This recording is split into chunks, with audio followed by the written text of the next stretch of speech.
बिस्मिल्लाहिर्रहमानिर्रहीम, अस्सलाम वालेकुम जी। मैं नजमुल हसन बाजवा हूँ। नाज़रीन किराम, एक तारीखी समात अभी कुछ देर पहले ख़त्म हुई है और इस तारीखी समात में chief justice of Pakistan justice Umar Ata Bandial ने ये बता दिया है कि वो तारीख के सबसे तगड़े चीफ जस्टिस हैं।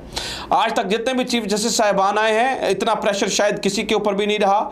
ऐसा कभी भी नहीं हुआ कि चीफ जस्टिस वर्सेस ऑल हो, तमाम साइड्स एक साइड पर हों, तमाम लोग एक साइड पर हों और चीफ जस्टिस अकेले आइन के साथ खड़े हो जाएं। आज चीफ जस्टिस ने यह साबित किया। नाज़रीन किराम, इस समात के अंदर 5-6 इंतहाई अहम पॉइंट्स, इंतहाई ज़बरदस्त पॉइंट्स जो है ना वो आज खुलकर सामने आए हैं। ये कुल मिलाकर जो है ये 75 मिनट की समात थी। 75 मिनट की समात के दौरान कई ऐसे लम्हे आए कि मुझे बजाते खुद हैरानगी हुई कि चीफ जस्टिस ऑफ पाकिस्तान बहुत क्रीज से बाहर निकल कर खेल रहे हैं और वो आइन के साथ खड़े हैं, किसी किस्म का कोई प्रेशर नहीं ले रहे हैं। लेकिन एक लम्हा नाज़रीन किराम इस पूरी समात के अंदर ऐसा था जिसने यह साबित कर दिया कि ऑप्शन सिर्फ और सिर्फ इमरान खान है। इमरान खान के अलावा दूसरी कोई ऑप्शन नहीं है। इस पूरी समात के अंदर ऐसा भी हुआ है। वो कौन सा लम्हा था? वो तमाम चीज़ें, वो तमाम सवाल, वो तमाम पॉइंट्स जिनके ऊपर लगा कि चीफ जस्टिस जो है ना वो बिल्कुल नहीं हटेंगे, वो कब आए? अटॉर्नी जनरल कब लाजवाब हो गए इस पूरी समात के अंदर? अटॉर्नी जनरल कब उनके पास कोई जवाब नहीं था तमाम तर चीज़ों का। इसके ऊपर बात जो है ना वो ये भी इसके ऊपर भी बात करेंगे। जबकि चीफ जस्टिस ऑफ पाकिस्तान ने आज तफसीलन जिक्र कर दिया उस मीटिंग का, जिस मीटिंग को कुछ लोग तयशुदा मुलाकात कह रहे थे, कुछ लोग इसे खुफिया मीटिंग कह रहे थे, कुछ लोग इसे कुछ कह रहे थे। आज उस बात का भी जिक्र हो गया। तो उसमें क्या बातें हुई, उस मुलाकात के अंदर जो है वो क्या बातचीत हुई, तमाम बातें नाज़रीन किराम आज खुलकर chief justice of Pakistan justice Umar Ata Bandial ने की हैं। इस पूरी समात का अहवाल मैं आपके सामने रख देता हूं और नाज़रीन किराम मैं आपको यह भी बता दूं कि वो जो कहते थे कि चीफ जस्टिस ऑफ पाकिस्तान के हाथ पांव बंद गए हैं, इससे पहले मैंने एक वीडियो बनाई थी और मैंने कहा था कि लगता है कि अब कैसे होगा सब कुछ। नाज़रीन किराम, चीफ जस्टिस की समात के बाद अब फिर एक दफ़ा ये उम्मीद सामने आ चुकी है कि ऐसे होगा, चीफ जस्टिस ऐसे करेंगे, ऐसे करके दिखाएंगे और सब को जो है ना वो सुप्रीम कोर्ट का हुक्म मानने के लिए जो है ना वो बाइंडिंग है, मतलब वो उनकी मजबूरी है, ये मानना ही पड़ेगा। तो आज इस समात के अंदर क्या हुआ तफसीलन मैं आपके सामने रख देता हूं। इस समात के अंदर कौन कौन से पॉइंट्स उठाए गए ये भी मैं आपके सामने रख देता हूं। सबसे पहले नाज़रीन किराम, इस समात में तिलावत कुरान पाक से आगाज़ किया गया। चीफ जस्टिस ऑफ पाकिस्तान ने दुआ की कि या अल्लाह हिम्मत दे कि हम जो है ना वो हक़ का फ़ैसला कर सकें, सच का फ़ैसला कर सकें, सच के साथ खड़े हो सकें। चीफ जस्टिस ऑफ पाकिस्तान की नाज़रीन किराम ये दुआ, और आज जो चीफ जस्टिस ऑफ पाकिस्तान और जो साथी जजेस ने रिमार्क्स दिए हैं ये साबित करते हैं कि चीफ जस्टिस ऑफ पाकिस्तान ने ये शायद लिख लिया है कि तारीख़ मुझे याद रखे कि कोई उमर अता बंदयाल आया था। तारीख़ जैसे जस्टिस कार्लिनियस को याद रखा हुआ है, जैसे आज भी जस्टिस मुनीर को लोग भूल गए, लेकिन जस्टिस कार्लिनियस को आज भी, जब आपको पता है इनके मैचेस होते हैं ना सुप्रीम कोर्ट के अपने, तो चीफ जस्टिस का एक टीम चीफ जस्टिस की बनती है, लेकिन जबकि एक चीफ जस्टिस कार्लिनियस की भी बनती है। जस्टिस कार्लिनियस ने तारीख में ये ठान ली थी कि मुझे आइन के साथ, मुझे कवानीन के साथ, मतलब तब जो है ना वो कॉन्स्टिट्यूएंट असेंबली थी पहले, तो जस्टिस कार्लिनियस ने कहा था कि मेरी वफादारी पाकिस्तान के साथ है, किसी मलका के साथ नहीं है। आज इसलिए जस्टिस कार्लिनियस को जो है ना वो याद रखा जाता है। तो शायद उमर अता बंदयाल ने ये फैसला कर लिया है कि उनका नाम इसी तरह से याद रखा जाए जैसे जस्टिस कार्लिनियस का रखा गया है, जस्टिस मुनीर की तरह नहीं। खैर नाज़रीन किराम, जब ये समात का आगाज़ हुआ तो इस समात के आगाज़ में 2-3 पॉइंट्स जो है ना वो हाईलाइट किए गए। सबसे पहले तो वज़ारत दिफा की ये दरख्वास्त कि आप वो फ़ैसला वापस लें और 8 अप्रैल ये जो 14 मई वाला फ़ैसला है उसको वापस लिया जाए और 8 अक्टूबर तक जो है ना वो मामले को लेकर जाया जाए।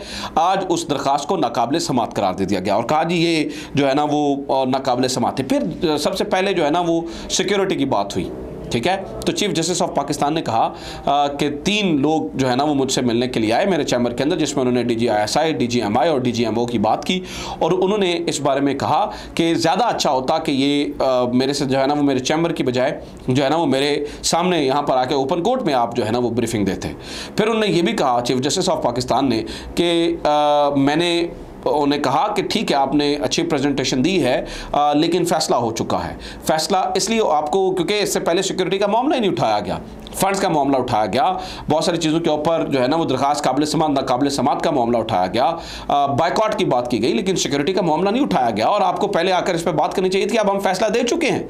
नाज़रीन किराम, ये वो पॉइंट था जो मैं सोच रहा था कि चीफ जस्टिस साहब ओपन कोर्ट में ये कह सकते हैं, इस तरह से कह सकते हैं। वो मैं आगे चल के बताता हूँ कि वो लम्हा कब आया जब इमरान खान ही वाहिद ऑप्शन नजर आया। लेकिन चीफ जस्टिस क्या ऐसे कह सकते हैं, इस तरह से मतलब ओपन कोर्ट के अंदर कह सकते हैं कि मैंने उन्हें ये कह दिया कि फैसला हो चुका है, अब हम इससे पीछे नहीं हट सकते। तो इसका मतलब ये हुआ कि अगर चीफ जस्टिस साहब को उस मीटिंग के अंदर कोई चीज़ किसी चीज़ के ऊपर कन्विंस करने की कोशिश की गई तो चीफ जस्टिस ने उसके ऊपर जो है वो वाज़े तौर पर जो है ना वो कह दिया कि जनाब ये नहीं हो सकता। फिर जनाब दूसरा मामला कि पार्लियामान सुप्रीम है, पार्लियामान फैसले कर लिया, पार्लियामान ने ये कर दिया, पार्लियामान ये कर दी, उस मिथ को आज चीफ जस्टिस ऑफ पाकिस्तान ने तोड़ दिया है। आज ये 3 रुकनी जो बेंच है ना, उसने इस मिथ को तोड़ दिया है। क्योंकि सबसे पहले बात की गई कि अदालत ने कहा था कि अदालत को कहा गया था कि सप्लीमेंट्री ग्रांट के बाद मंजूरी ले ली जाएगी। इसके बरक्स मामला पार्लियामेंट को भिजवाया गया। क्या इलेक्शन के लिए ऐसा ही होता है?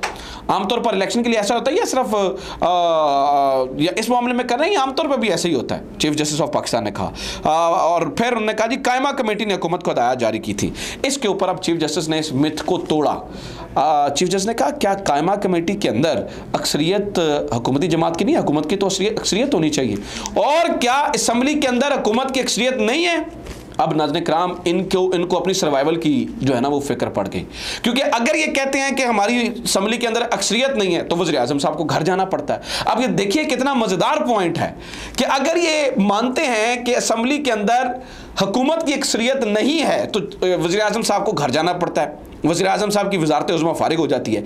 और अगर ये मान लेते हैं कि हुकूमत की अक्सरियत है तो फिर ये पार्लियामेंट वाली कहानी खत्म हो जाती है। क्योंकि अगर हुकूमत की अक्सरियत हो तो फैसले तो हुकूमत को करने हैं। इस वक्त डायरेक्शंस गवर्नमेंट को जारी की जा रही हैं, पार्लियामान को जारी नहीं की जा रही हैं। फिर चीफ जस्टिस ऑफ पाकिस्तान ने हिस्टोरिक लाइन कही।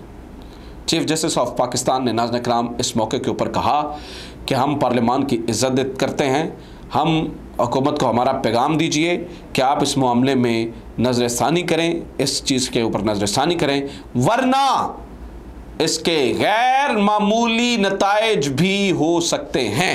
इसका मतलब नाज़रीन किराम आप समझ लें, इसका मतलब ये हुआ कि शहबाज शरीफ साहब को ये कह दिया गया है कि अपने ब्रीफ के साथ टाकी शाकी मारो, अपनी पैकिंग शकिंग रह गई है आपकी करने वाली तो वज़ीर आज़म हाउस से पैकिंग शकिंग करें और जनाब घर की तैयारी पकड़ें। क्योंकि इस मौके के ऊपर नाज़रीन किराम ये भी कहा गया कि हम इस मामले को तूल नहीं देना चाहते हैं, इसको लंबा नहीं करना चाहते हैं। चीफ जस्टिस साहब ने कहा कि मेरे साथी जज साहबान ने कहा कि ईद जो है ना वो 5-7 दिन का टाइम बड़ा टाइम होता है, तो ईद की छुट्टियां आ रही हैं आगे, तो ईद की छुट्टियां बड़ा वक्त है। अच्छा, इसके बाद वो बात आई जब इमरान खान ही वाहिद ऑप्शन नज़र आया, इसके बाद वो बात आई नाज़रीन किराम। अच्छा, इसको बताने से पहले ना एक और कहानी सुन लें, एक और मज़ेदार बात सुन लें, क्योंकि बातें इतनी ज़्यादा हुई हैं। जो ये सिक्योरिटी का रोला डाला जा रहा था ना कि सिक्योरिटी नहीं है, सिक्योरिटी नहीं है, सिक्योरिटी नहीं है, जो सिक्योरिटी का मामला है, इसके ऊपर चीफ जस्टिस साहब ने बड़ी मज़ेदार बात की। चीफ जस्टिस साहब ने कहा दहशतगर्दी मुल्क में 1992 से जारी है, 1987, 1991, 2002, 2008, 2013 और 2018 में भी इलेक्शन हुए। सिक्योरिटी मसाइल इन इंतखाबात में भी थे।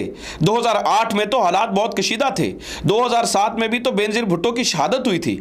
इलेक्शन कमीशन कहता है कि अक्टूबर तक इलेक्शन नहीं करवा सकते। इलेक्शन कमीशन ने एक साथ इलेक्शन कराने का भी कहा है। इलेक्शन कमीशन की इस बात पर कई सवाल जन्म लेते हैं। अब ये बात की ना, ये इलेक्शन कमीशन ये क्या कह रहे हैं, और ये जो 8 अक्टूबर की बात है ना, उसके ऊपर चीफ जस्टिस साहब ने कहा मैंने एक वजीर साहब को बजाते खुद सुना है, वो टीवी पर कह रहे थे कि अक्टूबर की डेट भी जो है ना वो टेंटेटिव है, अक्टूबर की डेट भी जो है ना वो अंदाजे के मुताबिक है। इसका मतलब ये है कि जो आज हालात ठीक नहीं है, क्या गारंटी है कि अक्टूबर के अंदर हालात ठीक हो जाएं। और इलेक्शन कमीशन पहले कहता था कि फंड्स नहीं है, अब फंड्स की बात हुई है तो कहता है जी हम इलेक्शन करवा ही नहीं सकते हैं। तो ये चीफ जस्टिस साहब ने कहा कि इसके ऊपर तो बहुत ज़्यादा फिर सवाल जो है ना वो जन्म लेते हैं। चीफ जस्टिस साहब ने यह भी कहा कि वजारत दिफा जो कह रही है कि अक्टूबर के अंदर सबके इलेक्शन इकट्ठे करवा दें, तो उसने भी बात मतलब सिक्योरिटी मामले पर बात अंदाज़ा ही लगाया है। हुकूमत अंदाजों पर नहीं चल सकती, चीफ जस्टिस साहब ने कहा। दहशतगर्दी 2013 में भी थी, अब ऐसा क्या मुनफरिद खतरा है जो इलेक्शन नहीं हो सकते। पहले एक साथ तमाम सिक्योरिटी, अटॉर्नी जनरल कहता है जी पहले एक साथ तमाम सिक्योरिटी फोर्सेज ने फ़राइज़ अंजाम देने थे, अब जो है ना वो 2 सूबों के अलग इलेक्शन होने हैं। तो फिर चीफ जस्टिस साहब ने कहा क्या गारंटी है कि 8 अक्टूबर को हालात ठीक हो जाएंगे। अच्छा, इस पे एक और मामला कहा गया, और ये कहा गया कि जनाब आर्टिकल 245 के तहत फौज को हुकूमत बुला सकती है मदद के लिए, तो उसको क्यों नहीं बुलाया जा रहा। ठीक है, हुकूमत तो ये सब यानी क्या चीफ जस्टिस साहब ने ये वाजे कर दिया, सिक्योरिटी का मसला, फंड का मसला, हुकूमत की नीयत का मसला चीफ जस्टिस साहब ने पानी की तरह क्लियर कर दिया कि ये बातें बिल्कुल क्लियर हैं। ये किसी किस्म की इसमें कोई गुंजाइश जो है वो नहीं दी जा सकती।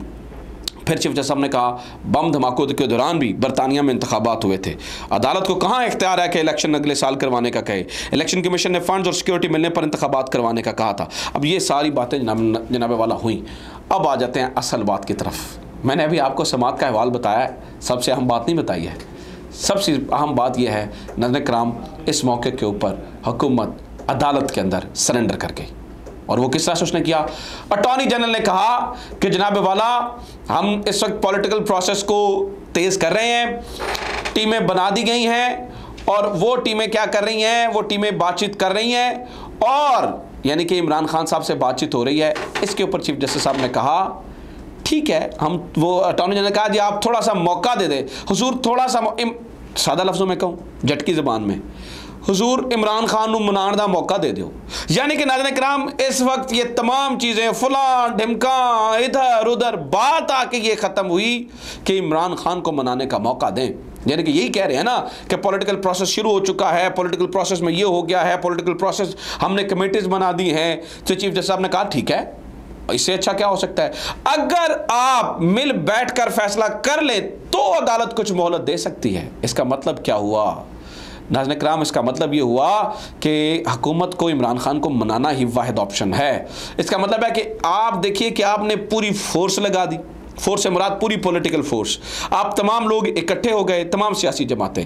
लेकिन नाज़रीन कराम आज भी अदालत के अंदर इमरान खान का नाम लेकर जो है ना वो जान छुड़वा रहे हैं। वो जैसे स्कूल में अगर मास्टर मारे ना तो कहता है नहीं है कि मैं जो है ना वो सर जी इजाज़त दे दो सर, कल वड्डे भाई नूं नाल लैके आवांगा।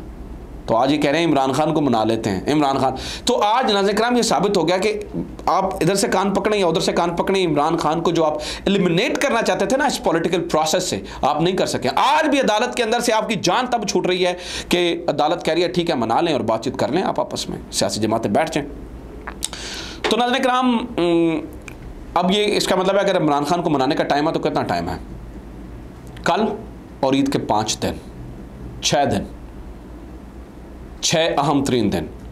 इसका मतलब है या तो शहबाज शरीफ साहब को जाना पड़ेगा और राना सनाउल्लाह साहब को जाना पड़ेगा और वज़ीर दिफा ख्वाजा आसिफ साहब को जाना पड़ेगा और छुट्टी होकर नए वज़ीर आज़म को आके जो है ना वो इंतखाबात करवाने पड़ेंगे, या फिर नाज़रीन कराम इनको इमरान खान को मनाना पड़ेगा। दो ही चीज़ें रह गई हैं। इमरान खान ये आखिरी ऑप्शन है इनके पास और कोई ऑप्शन इस वक्त मौजूद नहीं है। आज अदालत के अंदर ये बजाते खुद मान गए हैं कि इमरान खान ही आखिरी ऑप्शन है। ये आज की समात थी, समात को मुलतवी कर दिया गया कल तक के लिए। अब कल इसके ऊपर मज़ीद बात होगी और देखिए फिर आगे कहाँ तक बात जाती है। एक चीज़ तय हो गई है, बंदयाल डट गया है। तो देखते हैं अब आगे क्या होता है। अपना ख्याल रखिए। खुदा हाफ़िज़। पाकिस्तान जिंदाबाद।